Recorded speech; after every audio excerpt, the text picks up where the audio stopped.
Let's speak now to J.J. who's the press attache at the U.S. Embassy in Damascus. He's been meeting with activists and opposition figures. He's on the line right now. Thanks for being with us. What's your assessment of what's happening today in Hama?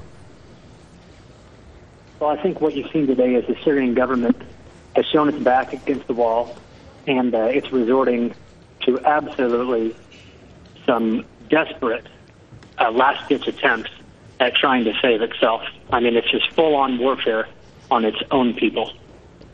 What are we to make, though, of the official Syrian account of the violence, that this is merely an operation to cleanse Hama of terrorists who are, quote, shooting intensively at citizens? I mean, the Syrian government is completely delusional. They're making up fanciful stories like that no one believes. Our ambassador, Robert Ford, was there just earlier this month, and he saw with his own eyes the violence that they're talking about. None. He saw maybe one teenager with a stick at one checkpoint, and the government is going on with these absolute fabrications about armed gangs running the streets of Hama and elsewhere. Hama has shown itself to be a model of peaceful protests. In fact, that's why the ambassador chose to go visit there.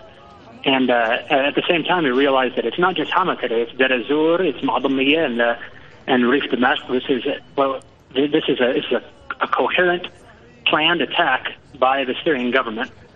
And I think they must be thinking that the international community is not going to pay attention, but I think they're dead wrong.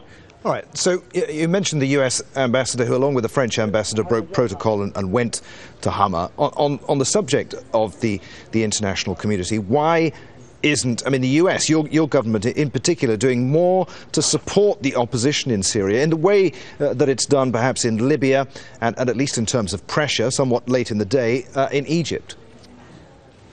I think the best thing we can do right now is stand with the peaceful protesters, which is something we've done from the beginning. And so it's not about Libya or not about Yemen. And in fact, I'd like to elucidate a point here. What many people are asking for in the country is they say, and what that means is the people want the fall of the regime, or the other word that nizam means is a system.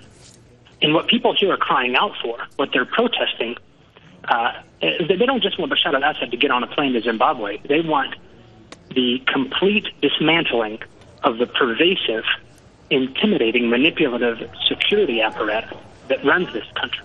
I mean, 90% of Syrian culture is beautiful and amazing, but there's 10% that is crucial, and that is an environment of fear and informants that without which this government could not continue to get by.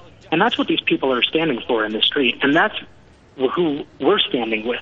We're saying, if you want to stand up and protest in a peaceful manner, if you want to assemble peacefully, if you want to just petition your government like any other legitimate country in the world, that's fine. It's your universal human right, and we want to stand with you. And we've been doing that since the beginning. We feel like we have to keep doing that, especially right now, as the government of Syria unleashes, like I said, full-scale warfare on its own people. Okay, so thank you very much indeed for being with us. J.J. the press attache at the U.S. Embassy in Damascus.